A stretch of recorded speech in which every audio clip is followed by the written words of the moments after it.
Kalau membahas kontak poin, itu kita harus mengetahui pantulan dari bola tersebut. Kemudian kita harus tahu lapangan apa yang kita gunakan, karena lapangan yang berbeda akan menghasilkan pantulan bola yang berbeda. Kemudian pukulan apa yang dilakukan oleh musuh. Artinya pukulan yang dilakukan oleh musuh akan mempengaruhi pantulan bola yang datang ke kita. Hasilnya adalah kadang-kadang kontak poin kita keliru. Kontak poin kita tidak sesuai dan kita sudah mengambil ancang-ancang pada kontak poin yang tidak tepat gitu kan.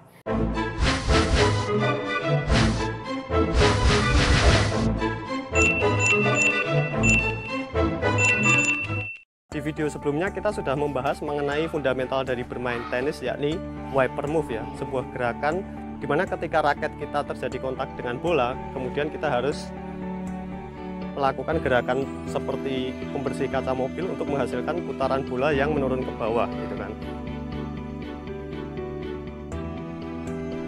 Wiper move ini merupakan gerakan yang mudah ketika bola itu datang sesuai dengan prediksi kita atau sesuai dengan apa yang kita perkirakan bola tersebut sudutnya atau ketinggiannya sesuai dengan yang kita perkirakan. Tetapi gimana caranya untuk menghasilkan sebuah gerakan wiper move yang tepat gitu kan. Untuk bisa menghasilkan pukulan yang sempurna dengan wiper move ini, kita perlu memperhatikan tiga hal yang utama. Yang pertama adalah pegangan atau bagaimana cara kita memegang raket. Cara kita memegang raket itu ada berbagai macam. Ada kontinental, yang namanya kontinental, di mana kita memegang raket dengan cara paling mudah ya. Misalnya ini ada raket di sini, kemudian teman-teman memegangnya. Secara cara memegang itu adalah pegangan kontinental. Kontinental itu digunakan untuk banyak sekali pukulan ya. Jadi pukulan-pukulan itu banyak yang menggunakan kontinental. Tetapi untuk melakukan pukulan wiper move yang sempurna, biasanya kita tidak menggunakan kontinental, melainkan pegangan eastern atau western. Eastern atau western itu merupakan pegangan yang lebih menutup dibandingkan dengan pegangan kontinental. Artinya ketika kita melakukan pegangan untuk menghasilkan pukulan wiper move ini, raketnya akan sedikit menutup.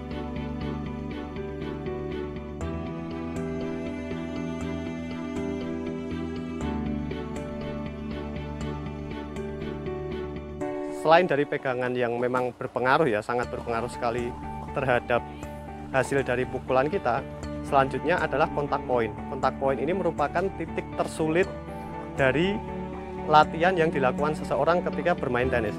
Kenapa sulit? Karena kontak poin ini akan berhubungan dengan banyak sekali faktor ya. Kalau membahas kontak poin, itu kita harus mengetahui pantulan dari bola tersebut.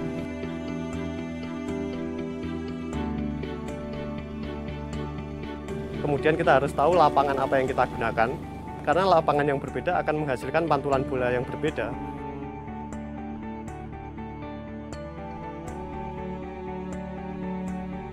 Kemudian pukulan apa yang dilakukan oleh musuh. Artinya pukulan yang dilakukan oleh musuh akan mempengaruhi pantulan bola yang datang ke kita. Hasilnya adalah kadang-kadang kontak poin kita keliru, kontak poin kita tidak sesuai dan kita sudah mengambil ancang-ancang pada kontak poin yang tidak tepat gitu kan. Ketika kita masih di level pemula ya, masih di level dimana kita tidak perlu memperhatikan hal-hal yang sulit, itu masih mudah ketika kita mencoba menemukan kontak poin.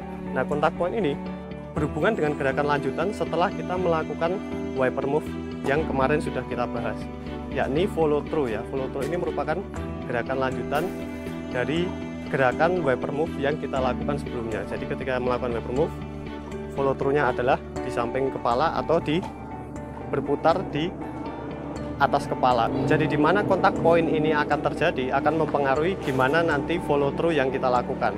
Kalau terlalu ke bawah, follow through-nya mungkin tidak berhasil atau di samping kepala.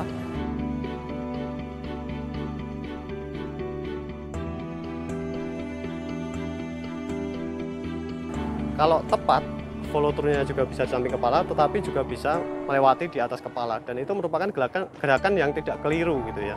Karena banyak orang yang ketika kontak poinnya terlalu tinggi, mereka melakukan follow through di atas kepala. Yang ini mempermudah proses follow through-nya dibandingkan harus ketika berhenti di samping dari kepala kita seperti itu. Mempelajari kontak poin ini merupakan proses yang paling lama ketika teman-teman berlatih tenis. Bahkan 3-6 bulan pun kontak poin ini kadang-kadang masih tidak sesuai dengan perkiraan gitu kan. Padahal ketika kita mau memukul bola tenis, kita harus ada di posisi yang tepat. dan kita harus bergerak ke posisi yang tepat, kemudian melakukan pegangan yang sesuai, kemudian melakukan ayunan. Tapi ketika bolanya itu tidak sesuai dengan yang diharapkan, semuanya akan buyar. Jadi kesulitan di tenis itu adalah seperti itu. Kita menemukan tempo, kita menemukan timing, dan menemukan kontak poin yang tepat ketika nanti kita berkembang dari level pemula ke level yang lebih ahli lagi. Yang harus teman-teman perhatikan salah satunya adalah terkait dengan kontak poin tersebut. Memang cara untuk menanggulanginya adalah terus berlatih ya. Artinya kalau kita semakin berlatih, kita semakin tahu kontak poinnya harus di mana, harus di titik mana, pukulan apa, lapangan apa, dan bola seperti apa yang akan menghasilkan kontak poin yang datang dengan sudut seperti apa. Itu harus dipelajari berdasarkan pengalaman. Jadi tidak ada cara instannya, tidak ada cara mudahnya. Latihan terus-menerus itu menghasilkan pukulan, menghasilkan kontak poin yang lebih bagus lagi bagi teman-teman yang ingin berkembang menuju level yang lebih baik lagi. Nah, itu tadi sekilas ya mengenai kontak poin yang merupakan lanjutan dari video sebelumnya yang berhubungan dengan wiper move.